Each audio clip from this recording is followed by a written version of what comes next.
What will happen to kids who have been separated from their parents at the border? Virginia Democratic Senator and former vice presidential nominee Tim Kaine told MSNBC last night there's still too many questions unanswered. If they're not going to lift a finger to reunite these kids with their families, then the American public needs to stay outraged until they do. This is a humanitarian atrocity that this administration created. President Trump signed an executive order yesterday allowing kids to stay with their parents in illegal immigration detention centers. Democratic strategist Isaac Wright is on the KOGO News Live line. Good morning, Isaac. Good morning. How are you? Good. So does this actually put families already separated back together? No, it doesn't. And that's one of the big failures of the Trump administration addressing this failed policy they instituted a matter of weeks ago.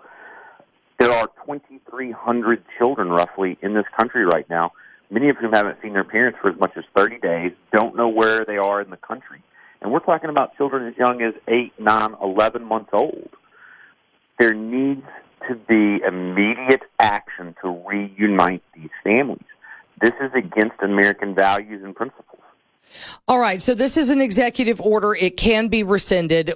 Are we going to see movement on an immigration bill then that offers a permanent fix?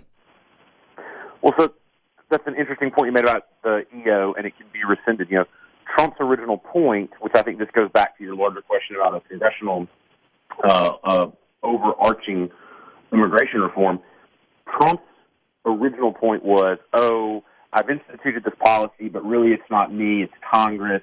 Congress needs to do something about this, et cetera, and tried to use it as some sort of political leverage to force Congress to fund a border wall and use the lives of these 2,300 children as political leverage over funding for a wall.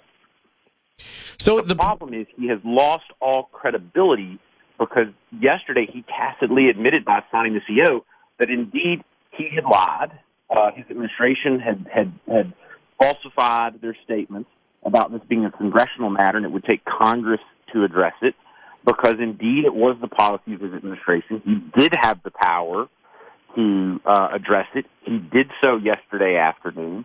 The poor Secretary of Homeland Security, who's been one of the front people out, preaching these talking points from the Trump administration, has lost so much credibility. There are already people calling on her to resign over the statement. Still, Isaac, keep in mind, as recently as Wednesday afternoon, Trump was saying he had no authority to address this. He could not address it after Congress.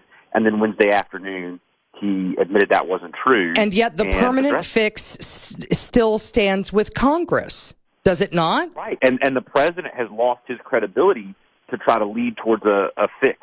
There's an absolute need, a long-term need for comprehensive immigration reform in this country.